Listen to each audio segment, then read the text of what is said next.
Hello to AAA Wargaming, and here we have the final battle report of the Welsh Championships, game number 5.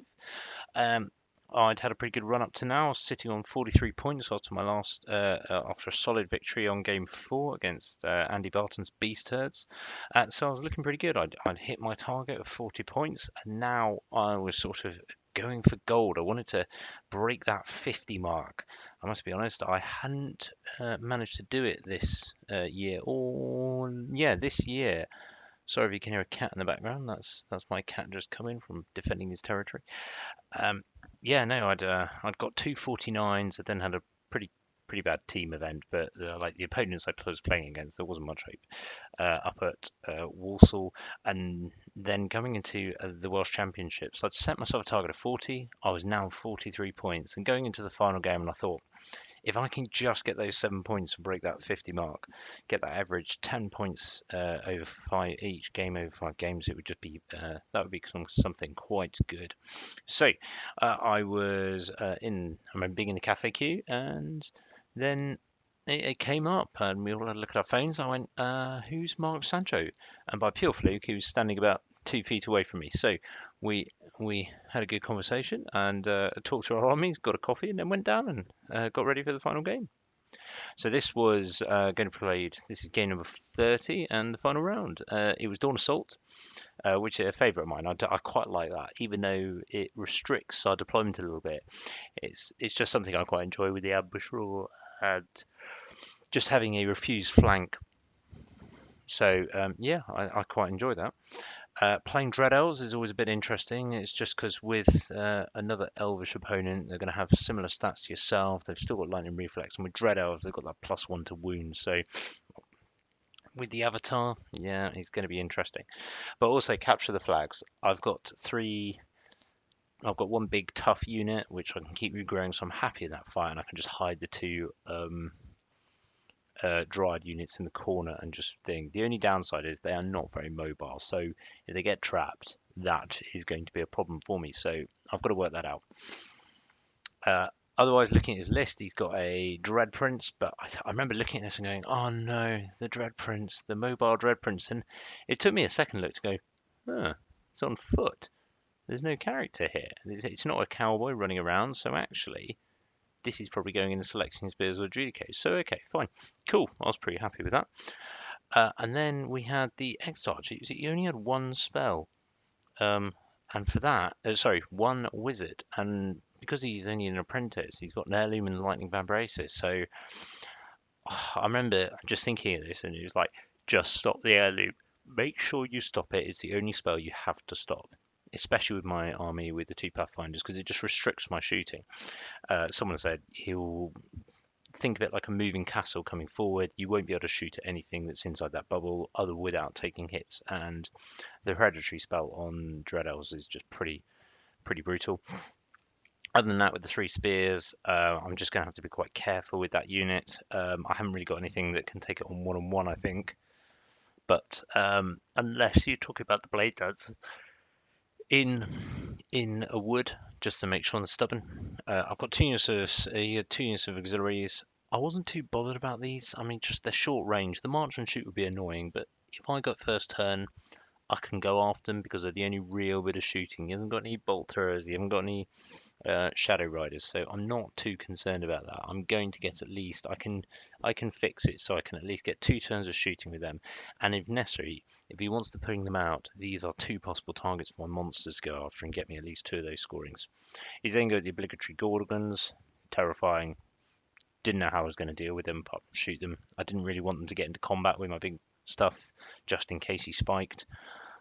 So yeah, 21 adjudicators. I wasn't too bothered by that. 21 is not that big a number, so I was looking at them going pretty. You know what? I can take this on. 10 obsidian guard. Again, another unit that's just too easy for me to shoot off. So actually, I've got 3 or shoot off or get monsters in. So he's actually got 3 weakness. So his obsidian guard are going to have to be careful. He's got 3 chariots. I don't want to get charged by these. They're quite mobile, but the res 4. I think it's 3 up save. But either way, it's just with 4 wings, I again wasn't that bothered. This is something I can take apart. 5 harpies. These would be good flying chaff. They're going to be difficult to take, and I was going to have to be careful with them with my pathfinders. I didn't give them the respect they deserve. For harpies are one thing that can actually just start ruining my the way I want to play a bit. So I knew I didn't really want to take them out. And then the kraken and the hydra, because the hydra's fortitude and the way it does rage and heals wounds, I was just that could get stuck on units. And what I didn't want was to get them stuck on either the Dryads or the Kraken just zone my avatar all game. I wanted to get the avatar in. So part of me was hoping that he would deploy first so that I could deploy my avatar and dragon the opposite side to the Kraken. I didn't think he was going to give me that option. I thought he was going to deploy centrally or just basically make sure he can engineer it. But we'll see how it goes. My big fears were his monsters and just that spearman block. I just didn't think I could deal with anything else, and to see if I can make sure I can stop the Erling. That's my list. It's not changed. The Pathfinders were going to be key. If the Pathfinders turned up, I think I had a reasonably good chance. If they didn't turn up, it was going to be problematic. In my spell selection, I undenied about the Spirit of the Wood or Master of Earth. I decided Master of Earth because of the terrain, as you'll see. Other than that, I thought that's pretty much good. And then he chose Know Thine Enemy, which was a really good choice because it just means he can hit first. And I didn't give that the respect it deserved. But otherwise, between this Hereditary and Lightning Fan Braces, it's still some damage spells that are going to affect me. So deployment, I think let's go over the terrain first. So we had two sides. So on his side, which he chose, as you can see, you've got a building on the right and a building on the left, and you can see why I chose Master of Earth. We then got a hill on my side on the bottom left here. Sorry, there's a wall as well, but that doesn't play any part of the battle. We then have a hill on this side, a water feature in the center, which I was pretty happy about. So healing waters on this side is going to be good. We had a forest and a field. This was the only game I've won the roll off. So it was the only time I got to choose sides. And I chose this side because I wanted to keep it quite narrow. I didn't want any impassable in my terrain. Also, if he starts shooting me, I've got the field. I can zone with the hill quite easily if he doesn't push me and I don't charge quite hard. I was like, okay, the hill's quite good. And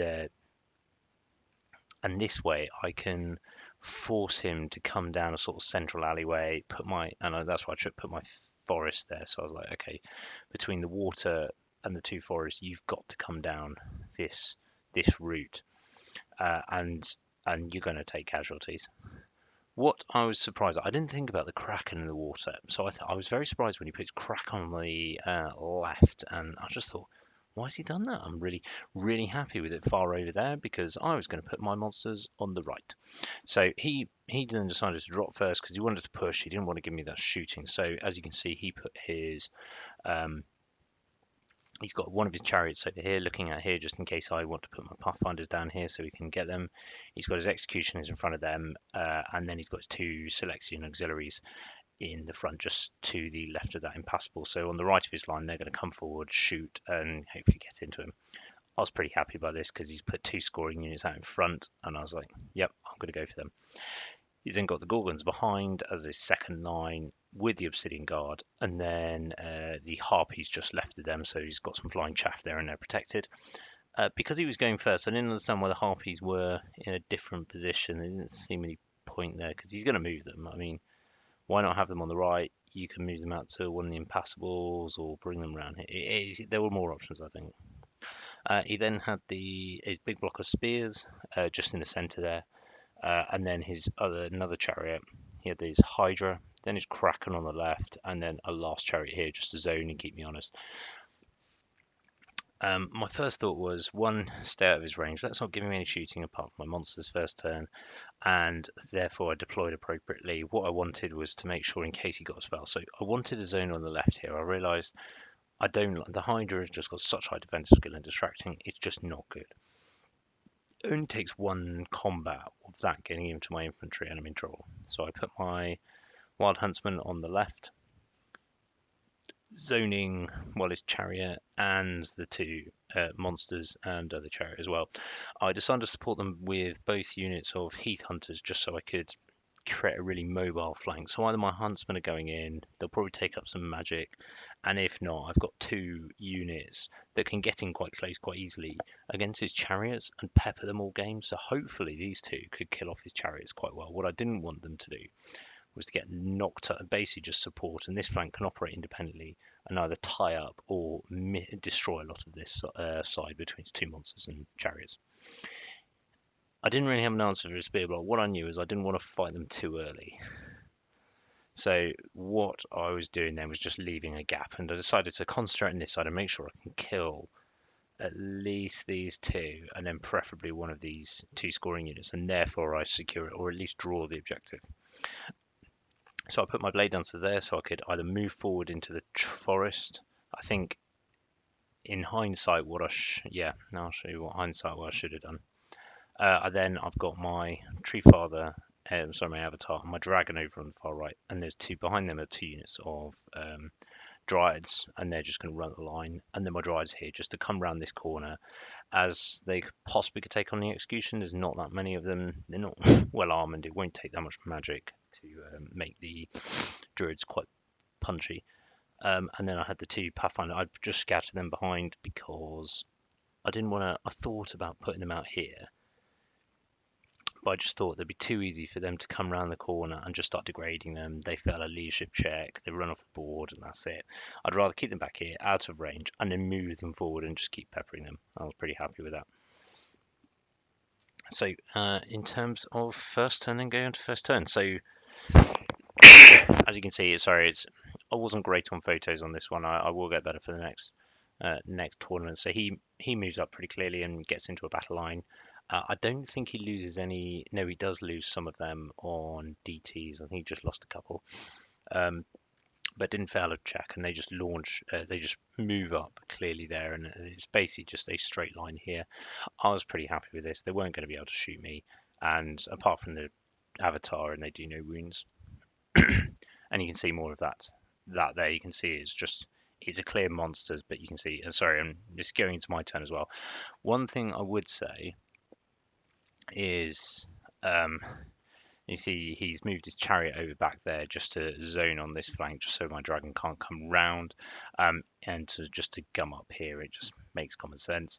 But you can see he's already starting in the center to get a bit backed up, and I'm quite happy for him to charge me with these units and I kill them.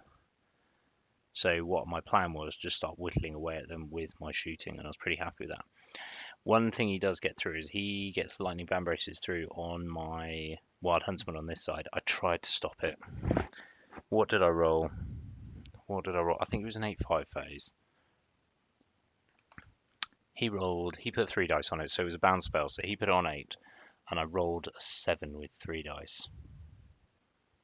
Something like that. Yeah, I really wanted to stop it because I realised that he'd put both his monsters there, and they were really close. But yes, I didn't stop it. He killed 3. He killed quite a few. There was only 4 left or something. So he's killed 3 of them. So I was like, that's not that great. I still got lots of attacks coming in, but it's just not quite as good. And then he got off his hereditary. I completely forgot about this. And when we measured it, his entire army, apart from like the chariot back there, is in cover.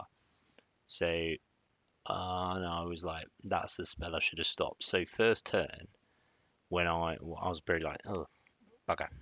So I didn't shoot in my first turn at his army. I just didn't take any of them off because I was like, I don't want to lose any models on my Pathfinders. I decided actually that next time I was just going to throw everything at that hereditary and stop that, and then just let everything else through just so I can start shooting. But I realised I'd made a mistake with that. What I did do in my turn, which we'll go on to, and the reason it's a pretty big move, but what I've done is I've moved my blade dancers up here. I'm zoning this area, but I want them still to be in cover from his crossbows, which are going to be able to go next turn. I've moved my dryads up, so if he wants to come forward, he's going to offer himself for a charge from these two, potentially dragon, and I'm just moving my dryads up this end. The plan is I want to fix here with my dryads, my big unit of dryads, So I'm going to try and fix the executions to the left of the building on the right with the Avatar and the Dryads. And then my dragon is going to go around and kill, hopefully, his chariot, whilst the 2 Dryads move up on the right hand side, and I just protect them that way. And then at the very least, I'm going to offer him one scoring unit, whilst hopefully killing 2, potentially a third one of his, which means I do. And then the Pathfinders, we're just going to keep this. So already I'm starting to think about a blocking action, and the Grey Dancers are in range of moving into the wood, but it's also just threatening this area. Right, his turn. This. So he'd moved his Kraken into the water just so it was going to be punchy this time, but it really wasn't a far charge. I mean, it was bang on. It was like 7 or something. It was a 7 on Swiss Stride or something stupid like that. Sorry, I lost 4, so there was only 3 left. And and it was just, yeah, it wasn't bad. What I then had, and he realised he put his chariot behind, and chariot was in range actually. That's how the chariot was only a 10. I mean, it really wasn't far to his Kraken. I mean, it really was a low. I couldn't. I just thought if I hit the Kraken, either I'm going to kill a lot of wounds, but what if I kill it and then overrun into the chariot? So I undenied about this because if I hit the chariot, I was going to go through that. It's only res 4. I was going to kill it. There was not necessarily the same certainty with a res 5 4 upset. Well, I go straight through his armor, but with a res 5 model, I'd have to roll well. Anyway, I went in, and what I really should have done is I didn't think about this. I didn't think about moving the dragon across to make sure. In fact, no, sorry, I couldn't get the dragon across to get um, that in, and that was the big thing. So I couldn't get the dragon across to do that. So that was one thing. I'd just like to go back one. The other mistake I made at this point, and it doesn't matter if it plays out this way, is I should have moved this wood this way by 6 inches. I had the Veil tokens. I was storing them up for next turn because I didn't get any other.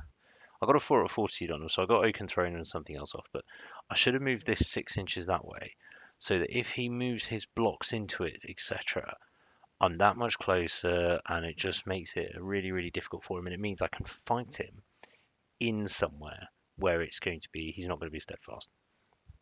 But I didn't think about that, and it's something I should have. Right, I cause 3 wounds with.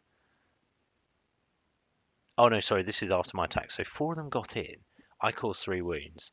He uses part of his hereditary and kills 1 of mine, which ain't great. So I only lose 1, luckily, due to armor saves and stuff like that. He then whiffs with his attacks and only kills 1. And I get 2 horsey attacks back. And I put another wound on him. So he's got 4 out of 5 wounds gone, which means he's below 25%. He then fails his re-rollable leadership check and runs.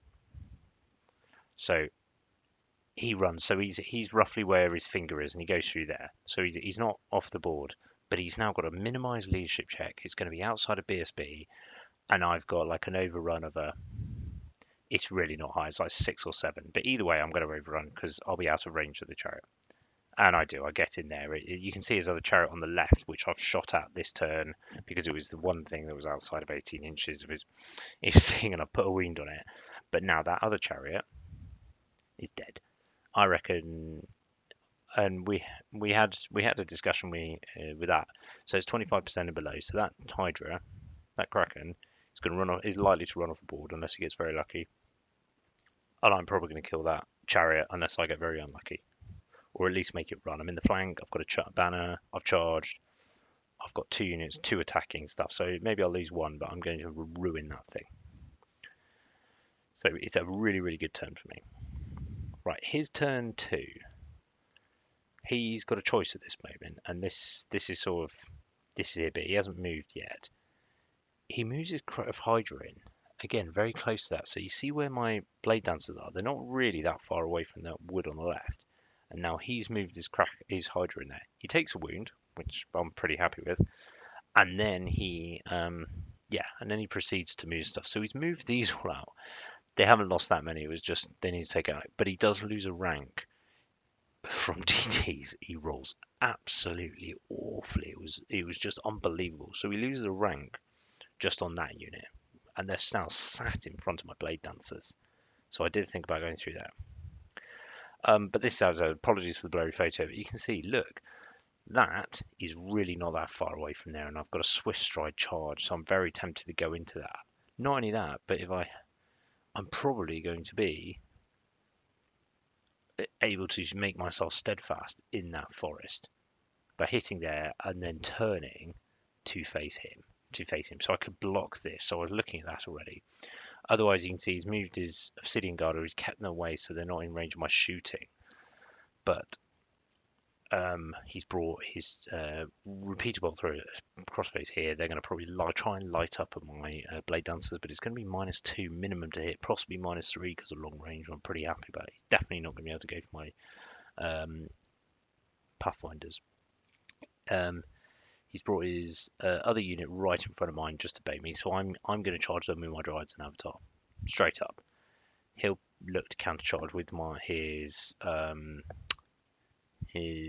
what they call executioners, and he sees he's brought his chariot around here. So if I move my dragon up, he's going to charge him. But quite frankly, I was like, go on then, I'm going to do that.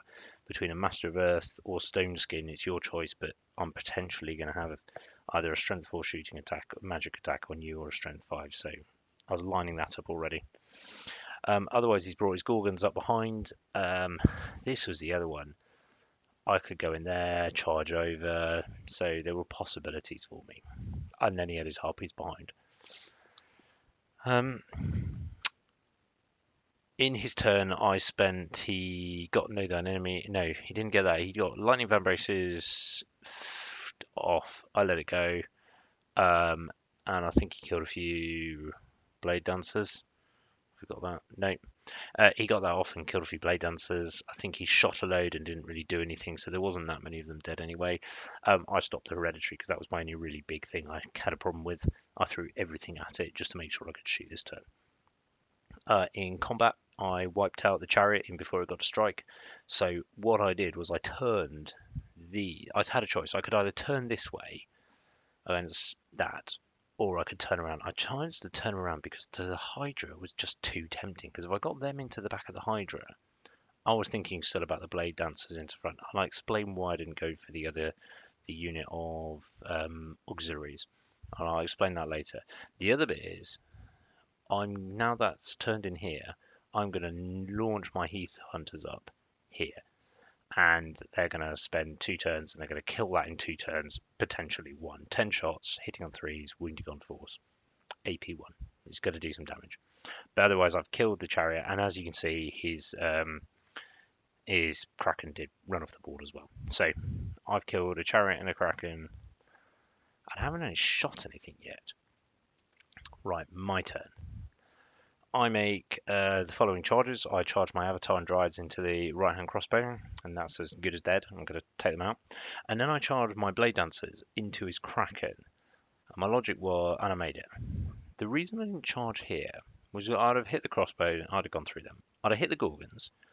I'd have had lots of AP 10 hitting, and then I'd have been flank charged probably by the by the Hydra or the spears or everything, and they'd have got into my line, and then they'd have gone along and hit the Dryads with the executioners. It just wouldn't have been pleasant. That would have probably ended up with. So let's play out. I charge there.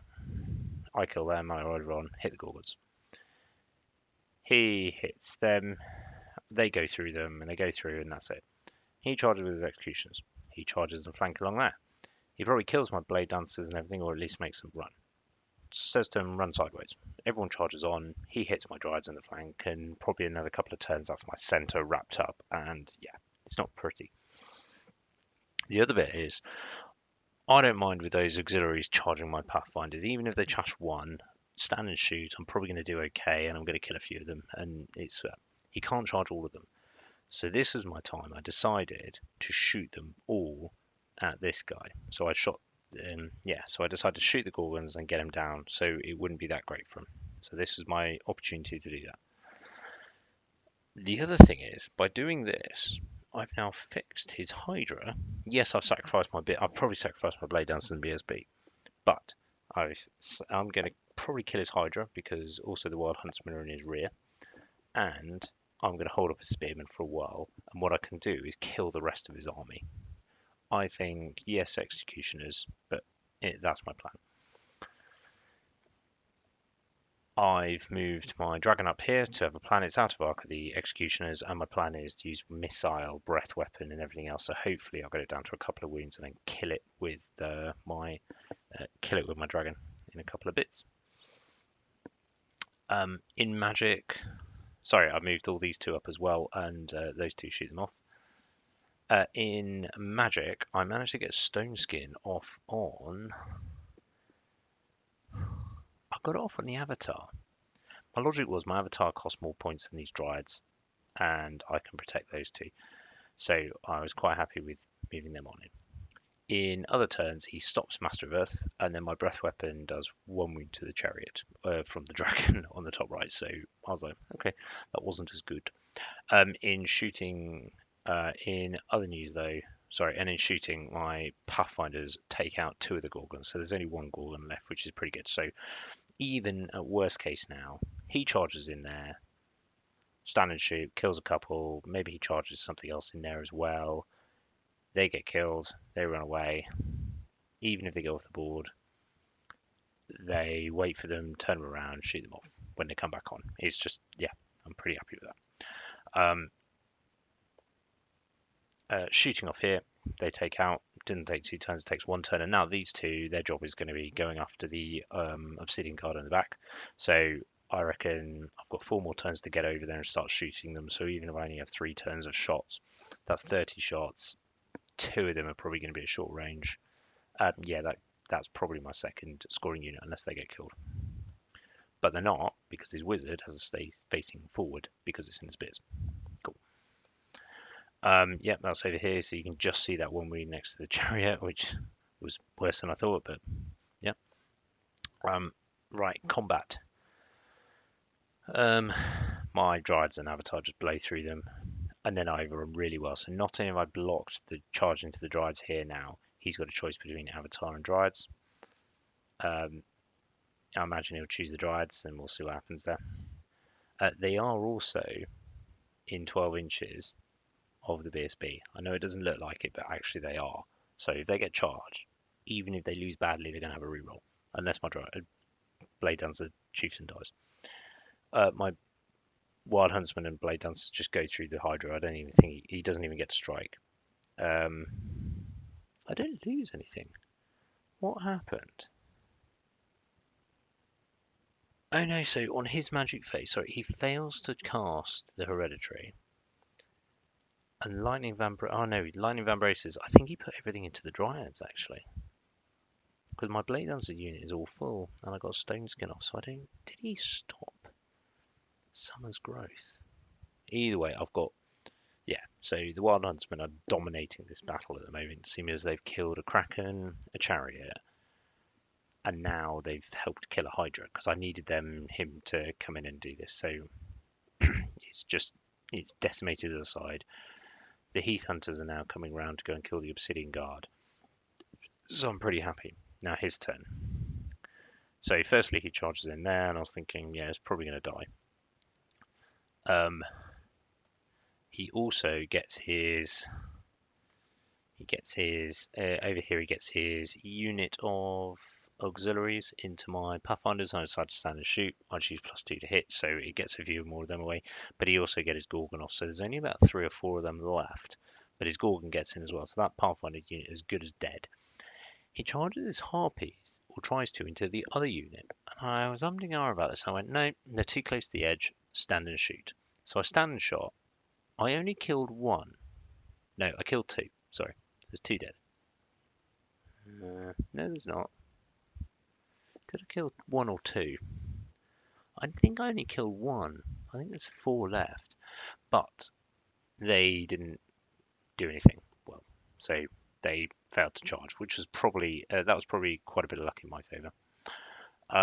What else he's done? He's charged his execution. He's decided because it's a Res 8 monster now, he decides to go for the he decides to go for the Dryads with his Executioners. So yes, I outnumber him. So as long as I kill enough to remain steadfast, I'm pretty happy. Because they are within 12 inches of that BSB. I know it doesn't seem like it, but they actually were. It was pretty incredible. What was it? Yeah, I think they were. I think they were. Either way, yeah, we'll see. And then his Obsidian Guard moving around. I think it was mainly just to keep a bit of reroll for the Executioners and just keep them up there, but also it was moving them away from my Heath Hunters, which are starting to hunt them down. In combat, yep, that's me taking off the Pathfinders, but I managed to kill a few more, so I think there's only one auxiliary left there. Oh no, I did kill 2 of the Hydras. Just a Harpies just there. Okay, cool. In the center here, I choose... Right, so on his magic, I tried to go after and stop the Hereditary. That was a mistake. What I should have stopped was Know Thine Enemy. Because suddenly he's hitting first. And I choose... I can't remember what I chose. It wasn't clever. I think I challenged with my champion. No, I didn't even do that. Either way, I only killed 5 and I lost 6, which wasn't great. But I held, importantly. He had charged as well. He charged in here with his chariot. He did a couple of wounds. I did a couple of wounds back, but effectively we stuck. And I think I either killed him this round or my next round. I can't remember. I do kill the chariot. In this combat here, he does for 7 wounds, only 7, and I take off at least a rank or 6 or something like that. I think I lose, but I'm steadfast compared to him. Or no, I'm not steadfast, but we've got equal ranks. I don't know what it was actually. Hang on. So he holds. I know he holds, but I don't think I'm losing. I think we kill an equal amount because I kill a back rank and a couple. So I think it's a push, or I lose by 1 or something like that. But either way, I'm stuck, which means my avatar's going to go into his flank, and that's it, pretty much gone. Yep, this is sorry in my turn. So what I do is you can see the avatar is charged into flank there, and what happens is in the overrun is Harpy is yeah. So he overruns on this, and this is why I knew I was going to win on this. So I've moved my Pathfinders further away from the Harpies. They're not out of charge range, but also 3 of them going into there. The Gorgon is still facing down to the bottom of the board, so they're not in charge range. They just turn around, choose +2 to hit, and take off this scoring unit. So I've now got 2 scoring units for definite. I've got an execution unit, so I'm probably going to get the 3rd, and if not, then I'm going to get the Obsidian Guard by the end of the game. The Harpies, then, if they want to charge in there, +2 to hit, I'm probably going to take another 2 out at the least, and I'll kill that 3rd one in the combat. So that's pretty good. In combat here, I kill pretty much all of them. And now his Obsidian Guard have a reasonably good unit of Dryads and thing. So in Magic, I got a Hereditary off. That was the other thing. So if Magic went off, I was just re-rolling ones to hit them, and I just tore the Executioners apart. It just wasn't pretty. In combat here, I screwed this up. So I do remember I screwed this combat up last turn. Sorry, in my turn, I charged in my remaining 2 Huntsmen, but not through design. Again, the Huntsmen have failed their panic check, frenzy check even, so I had to go in, and both of them got in. It looks really brutal, but it's not that bad. I did kill a lot of his arm, a lot of it. So I think I chose 3. Yeah, I chose 3 plus Aegis last turn because he had Know Thine Enemy. No, he got Know Thine Enemy up. I chose 3 plus Aegis, which means I didn't have it this turn. I chose +1 attack or something stupid like that. But we worked out my Huntsmen were going at the same time, and it negated spears and stuff like that. But the Huntsmen went at the same time because they're agility 7 on the charge. So even with no Iron Enemy, they did, and they ripped about 6 or 7 of them apart. Or they ripped about 5 of them apart. There are more spearmen dead there than it shows. Like, we were just taking them off. I don't think we were starting to count them by this point. And I went +1 attack, and I lost all them, and then I put about another 4. But either way, I I stuck. Or no, I remember on this one. I won combat. I know that sounds insane. I won combat and he wasn't steadfast. And I can't remember whether he failed or not, but I think he called it at this point. So Marco was like, look, it's the final game. I've come all the way from Spain. I'll go and see my mates play because this ain't going well. And I kind of agreed. Even if he killed the Huntsman and the BSB here, I can't remember whether he was steadfast. I don't think he was. Either way, he's got two Heath Hunters you can see just there that are going to go and hunt down his Obsidian Guard. But the Obsidian Guard are also got an Avatar and some other stuff in free. I'm probably going to shoot the Gorgon next turn. So that's that gone. And then my Dragon, yeah, it's just the only thing he's going to have left is this very small unit of spearmen and stuff. And if necessary, what I can just start doing is shooting them down. So we called it there, and he said, look, take 20 nil, and we just counted points up, as it were. But more importantly, for me, I have never had a 20 nil before. Not a friendly, not ever. I've never got it. The highest I've ever got is 18. So that is my very, very first 20 nil playing the ninth age. And actually, I think I played it pretty well. It's the one game on this tournament where I don't think I made a mistake, apart from letting him have the hereditary first turn. But that's the only mistake I made. And it was a minor one rather than a big one. I think my deployment was good. I think my choices of charge were good, and I didn't get any bad luck, which helped.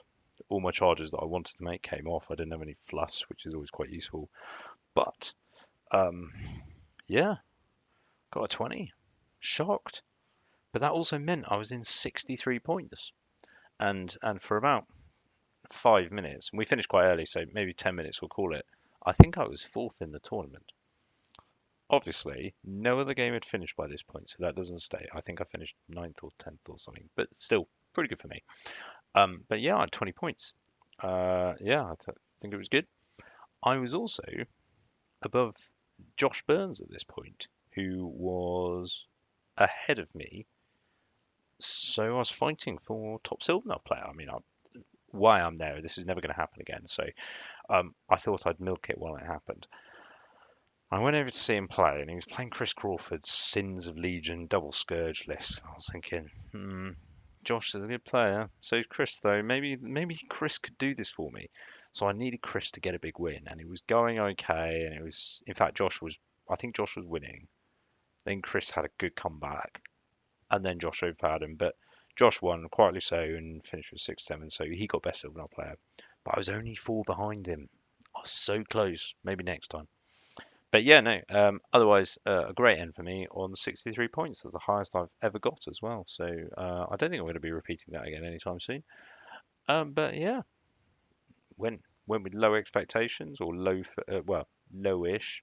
I think they were high for me, 40 points. I'd be pretty happy with still. But yeah, came out with that. I think it was 10th. Yeah. What I'm going to do is probably have a review of the list, but I think at the moment, Wild Huntsman, they offer just something different on the list. Just having that piece, that threat range, I think they really do bring something to the party, and they're still quite cheap. Unlike a big unit Kestrels, which they can actually quite easily fluff. There's 2 attacks. The Kestrels don't get a hit in the second rank.